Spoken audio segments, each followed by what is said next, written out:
Dr. Jim Orvick from the Oregon Pet Clinic is taking your calls at 270-9933. Happy New Year to you. Happy New Year to you. We got lots of calls, so let's get right to the phones. We'll start with Dina in Boston. Hi, what's your question? Hello? Hi, what's your question? I have a question about how to get rid of kitty and pet dander. Kitty and pet dander, you mean in the house or on the animal? On the animals itself. Okay. You have both dogs and cats that have like a lot of dandruff, or? Well, let's assume so. Okay. Depending on the type of dog and the reason for the dander, there are a lot of possible things to do, and I need to know more about the amount and itching and what else is going on.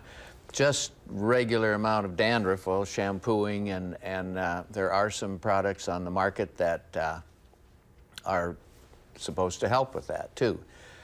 So I would check the pet stores and go to your veterinary clinic and see what they have on the shelves there. We always had things like that, pet dander removals products, and some worked pretty good, some didn't, but and I'm sure they're still around. A lot of medicated shampoos out there. Yes, right. Good luck giving the cat a bath. Let's start with Edie, or is it Eddie in Madison?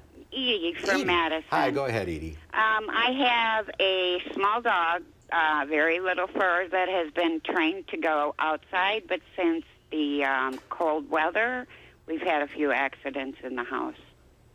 Yep. So have we. Yeah, I think everyone has.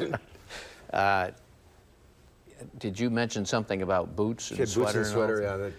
Those are good if the dog will tolerate it, but that going outside with small dogs, they do tend to want to find a more comfortable place to go.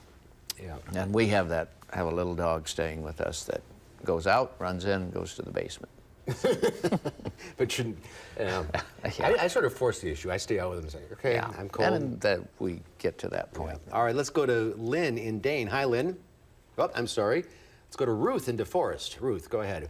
Yes, I have a Shih Tzu Bichon who seems to get ear infections here and there. He always flips his one ear back, but he loves to go for walks and that. But lately, and we have stuff to put in it, but he just shakes his ears constantly. So do you think we should maybe go back to the vet to see if there's something else in the ear?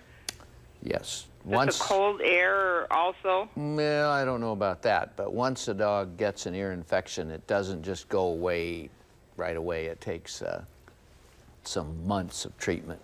You treat the infection first, but then all the little wax glands are overactive, and it takes months to get everything quieted down. So if you treat for a week or two and then stop, usually it'll come back. So yes, it does. I am witness to that. ST is chronic ear infection. Yes. It drops all the time. Yeah. And sometimes they have a narrow little ear canal down deep, and you got to go in there and clean that out and get the medicine right to the bottom. Yeah, it's tough to do, but good luck. Yeah. Marilyn in Stoughton. Hi, Marilyn. Hi. Hi, what's your question? Yeah. I have a little Cornish Rex. Well, he's 10 years old, and he's been doing quite a bit of sneezing.